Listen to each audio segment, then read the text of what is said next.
What's up everyone, John Rettinger from Techno Buffalo here with a hardware overview for you on an unnamed, unannounced Nokia prototype presumed to be the upcoming N9.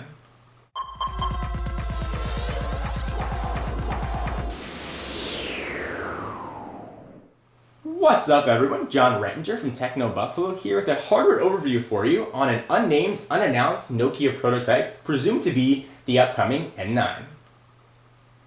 So late last week, the folks at Nokia Electronics pulled back the veil, so to speak, and revealed this phone to the world. They provided it to me for a very short period of time to give you a more thorough overview of the hardware and software that's on this. For all of your unlocked cell phone needs, be sure to check out Nokia Electronics. A link to them will be in the sidebar. Great deals and just good people to work with.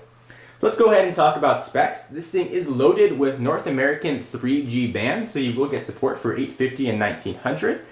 Presumably, it has Nokia's NHD display, giving it a resolution of 640 by 360. Now, sort of interestingly, it is running Symbian S60, the touchscreen edition, which Nokia said won't make its way onto any more N-series devices. So if this is indeed the N9, we presumably see MeeGo on it by the time it's shipped. However, it may not be the N9. It's got that CO in the upper left-hand corner, meaning it may very well be a C-series device, in which case we could see Symbian S60 on it. It's got a 4-inch capacitive touchscreen, which is multi-touch enabled. Pinch and zoom works very well on the web browser, which we'll see in an upcoming video. Let's talk about what else we got on the phone. So the front here, you've got I believe a VGA resolution camera with a single LED flash. However, there's an open spot next to that LED, so this may actually have dual LED flashes in the front by the time it ships. On the back of the device, we are looking at an 8 megapixel camera with dual LED flash. Clearly this is a prototype phone. The back is metal. We've got sort of some soft plastic off on the side. It feels very solid and very well built. And let's talk a bit more about some of the specs and what the hardware looks like. On the left hand side of the phone, you've got a lock button, so what you can use to lock or unlock the phone. On the right hand side, you've got sort of an interesting volume toggle. Slide that up and down to adjust your volume.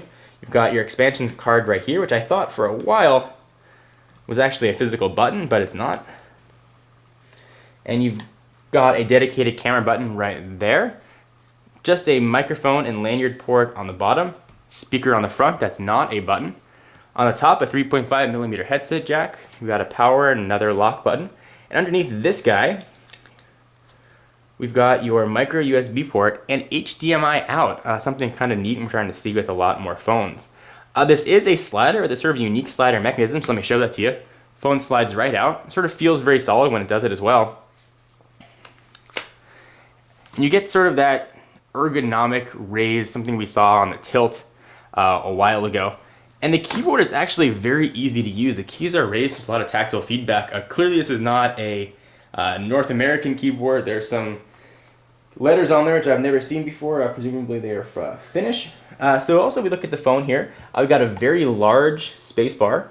The period is right next to it, but that period doesn't actually work. You've got your 4-way navigation keys here. You've got a nice sort of 3-row QWERTY keypad. The numbers are inlaid on the top row. It is a capacitive touchscreen. The touchscreen is actually much more responsive than I thought it was going to be and worked pretty well. The slider mechanism is interesting in itself. It's got sort of this raised hinge that comes up, so when the phone goes down, it slides back into place and it snaps up when you push on it. So it is indeed have a sort of a spring-loaded feel to it. Do that from the side so you can see what that looks like. So moving right along, and sure there's a lot of things to talk about this phone. It's very thin, and for a QWERTY phone, that's certainly a nice addition. So we've seen some thicker QWERTY phones. It almost has the same footprint as a lot of Slate phones. Let me bring in some of its competitors and some other phones you might be familiar with to sort of get a sense as to what this thing would actually look like in your hand and in your pocket. So 4-inch touchscreen is sort of a unique size. Let's take a look at the little bit larger Evo 4G. Even stacked on top of each other, there's not that much of a difference. And from a thickness standpoint, there's not much there as well. So next, we've got the iPhone 4. And stacked on top of each other, they look very close size-wise. There's really not that much difference. And thickness standpoint, this is where you really start to appreciate how thin this is for having a full QWERTY keyboard. And sort of the last device I'll bring in, the iPhone 3GS, for the outgoing model, similar to what the 4 looks like, which almost looks downright fat compared to this N9 prototype, or presumed N9 prototype. So in an upcoming video, we're going to talk a bit more about the software that's on here. It is loaded, as I mentioned, the Symbian S60 Touchscreen Edition. We do have multi-touch and is a capacitive touchscreen, and seems to work relatively well, actually. The touchscreen is very well calibrated. Makes me think that perhaps we will see S60 shipping on this, but again, a lot can change by the time this is shipped and announced. So anyway, guys, I am John Rettinger from Techno Buffalo. For all your tech news, be sure to check out the website, techno